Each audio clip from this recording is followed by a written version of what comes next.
नमस्कार दोस्तों, ढोल में पोल चैनल में आप सब मित्रों का हार्दिक स्वागत करता हूं। दोस्तों, आपने अपने अमर शहीद भगत सिंह जी का नाम तो सुना ही है। दोस्तों, जितना योगदान उनका आज़ादी के लिए रहा कि उन्होंने हंसते हंसते फांसी के फंदे को चूम लिया।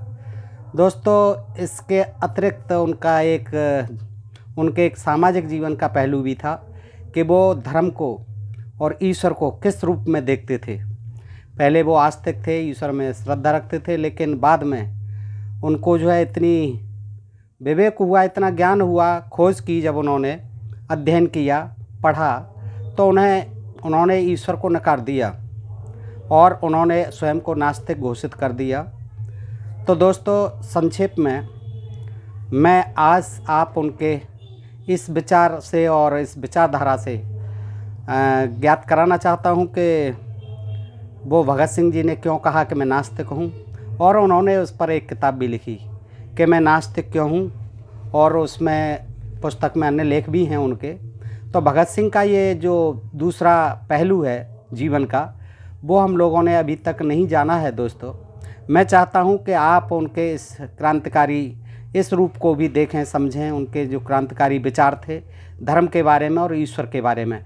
तो दोस्तों, मैं इस पुस्तक मैं नास्तिक क्यों हूँ, और इसमें अन्य लेख भी हैं भगत सिंह जी के, तो मैं आपके समक्ष रखता हूँ। दोस्तों, आइए सुनते हैं। मैं पूछता हूँ, उसने यह दुनिया बनाई ही क्यों, जो साक्षात नरक है, जो अनंत और तल्ख बेचैनी का घर है। उस सर्वशक्तिमान ने मनुष्य की सृष्टि क्यों की, जबकि उसके पास ऐसी सृष्टि न करने की शक्ति थी। इस सब का औचित्य क्या है? क्या कहा? परलोक में निर्दोष उत्पीड़ितों को पुरस्कार और कुकर्म करने वालों को दंड देने के लिए ईश्वर की रचना हुई। अच्छा, तो यह बताइए कि उस आदमी को आप कहाँ तक सही ठहराएंगे जो बाद में मुलायम और आरामदेह मरहम लगाने के लिए आपके शरीर को जख्मों से छलनी कर दे।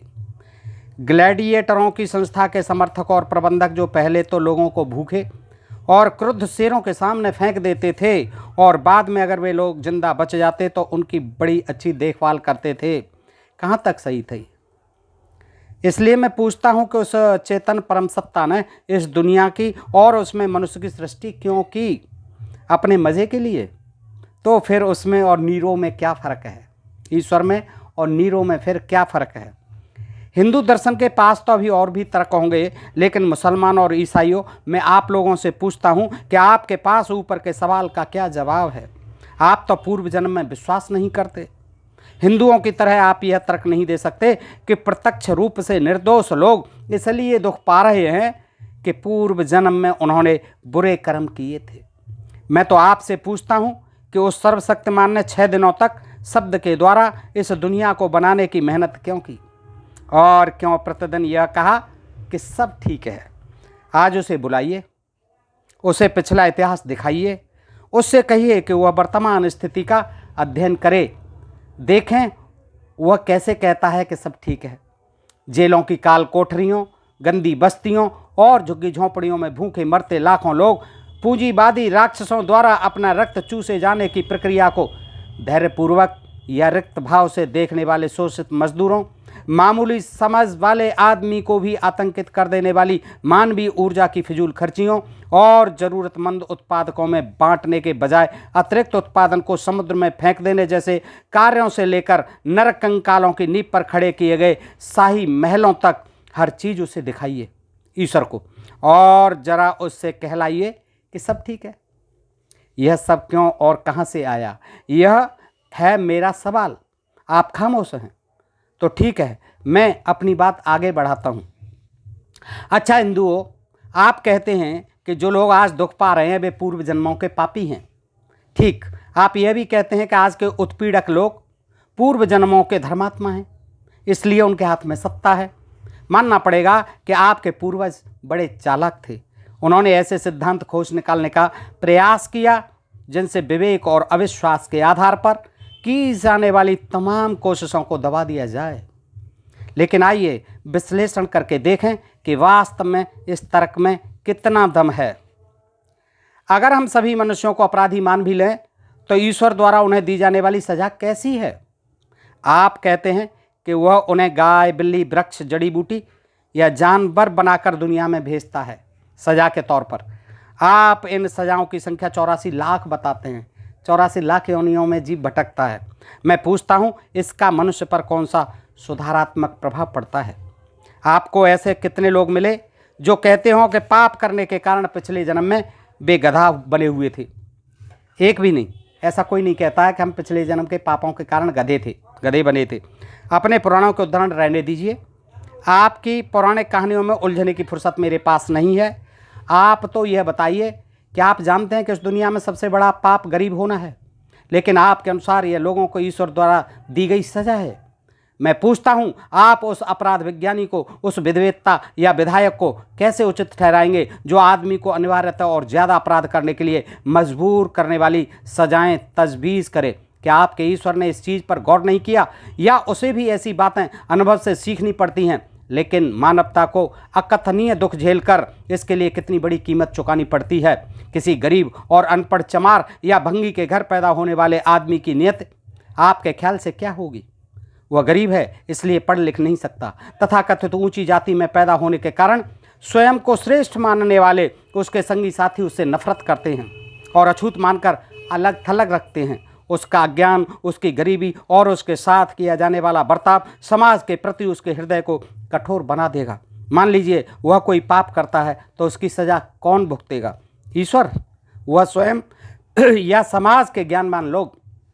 घमंडी और स्वार्थी ब्राह्मणों द्वारा जानबूझकर अज्ञानी बनाकर रखे गए उन लोगों की सजा के बारे में आप क्या कहते हैं, जिन्हें आपके पवित्र ज्ञान ग्रंथों यानी वेदों की कुछ पंक्तियां सुन लेने का दंड अपने कानों में पिघले हुए गर्म शीशे की धार झेलकर भरना पड़ता था?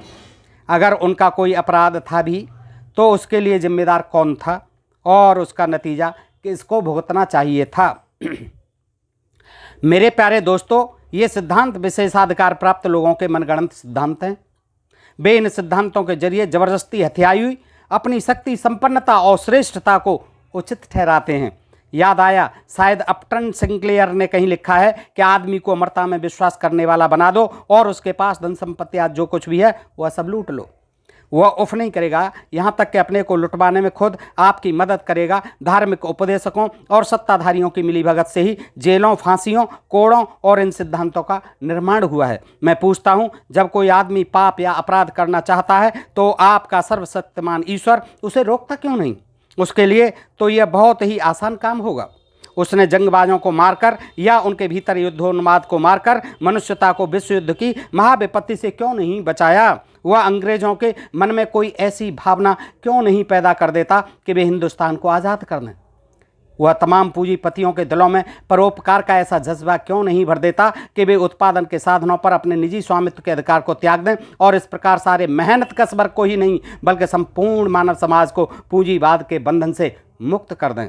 आप समाजवाद के सिद्धांत की व्यावहारिकता पर बहस करना चाहते हैं। चलिए, मैं यह जिम्मेदारी आपके सर्वशक्तिमान पर ही डालता हूं कि वह उसे व्यावहारिक बना दे। लोग इतना तो मानते ही हैं कि आम जनता की भलाई के लिए समाजवाद अच्छी चीज़ है। उसका विरोध करने के लिए उनके पास एक ही बहाना है कि वह व्यावहारिक नहीं है। तो अपने सर्वशक्तिमान को बुलाइए और उससे कहिए कि वह बाकायदा सारी दुनिया में समाजवाद कायम कर दे। अब आप गोलमाल तर्क देना बंद कीजिए, वे चलेंगे नहीं। मैं आपको बता दूं, अंग्रेजों का शासन यहाँ इसलिए नहीं है कि ये ईश्वर की इच्छा है, बल्कि इसलिए है कि उनके पास ताकत है और हम उनका विरोध नहीं करते।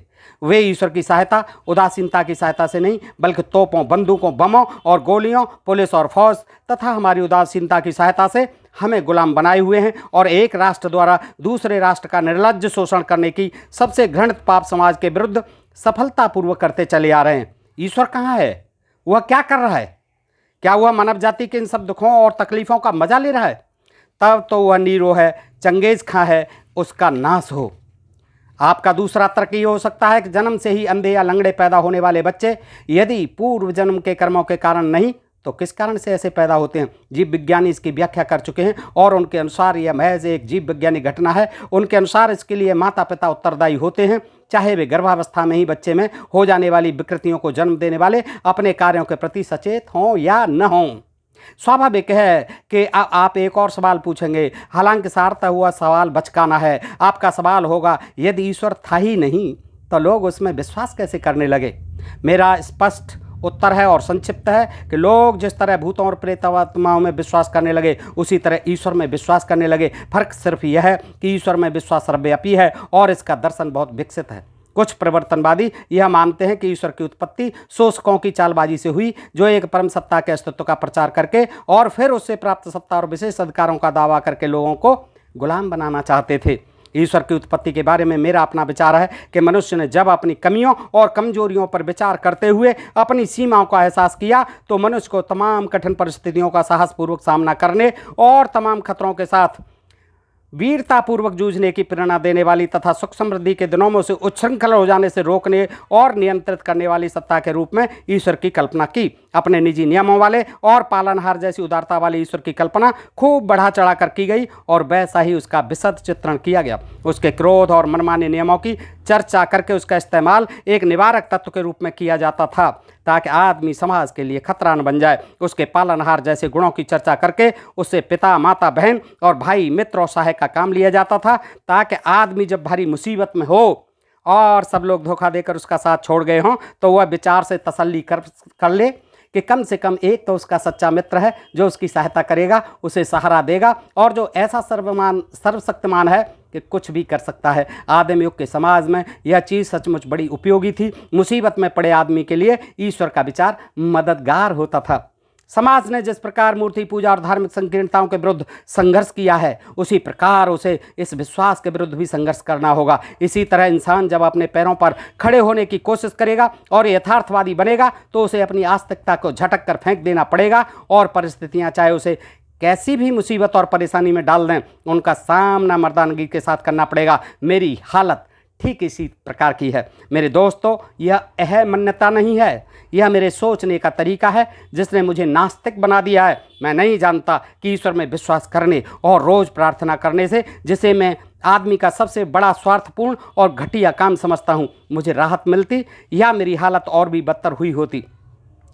मैंने उन नास्तिकों के बारे में पढ़ा है जिन्होंने साहसपूर्ण सारी मुसीबतों का सामना किया। उन्हीं की तरह मैं भी यह कोशिश कर रहा हूँ कि आखिर तक फांसी के तख्ते पर भी मर्द की तरह सिर ऊंचा किए खड़ा रहूं। देखिए, इस कोशिश में कहां तक कामयाब होता हूं। एक मित्र ने मुझसे प्रार्थना करने के लिए कहा था। जब उन्हें पता चला कि मैं नास्तिक हूं तो उन्होंने कहा, अपने अंतिम दिनों में तुम ईश्वर को मानने लगोगे। मैंने कहा, नहीं जनाब, यह नहीं होगा। मैं इसे अपने लिए अपमान और पस्त हिम्मती का काम समझूंगा। स्वार्थपूर्ण इरादों से प्रार्थना हरगिज नहीं करूंगा।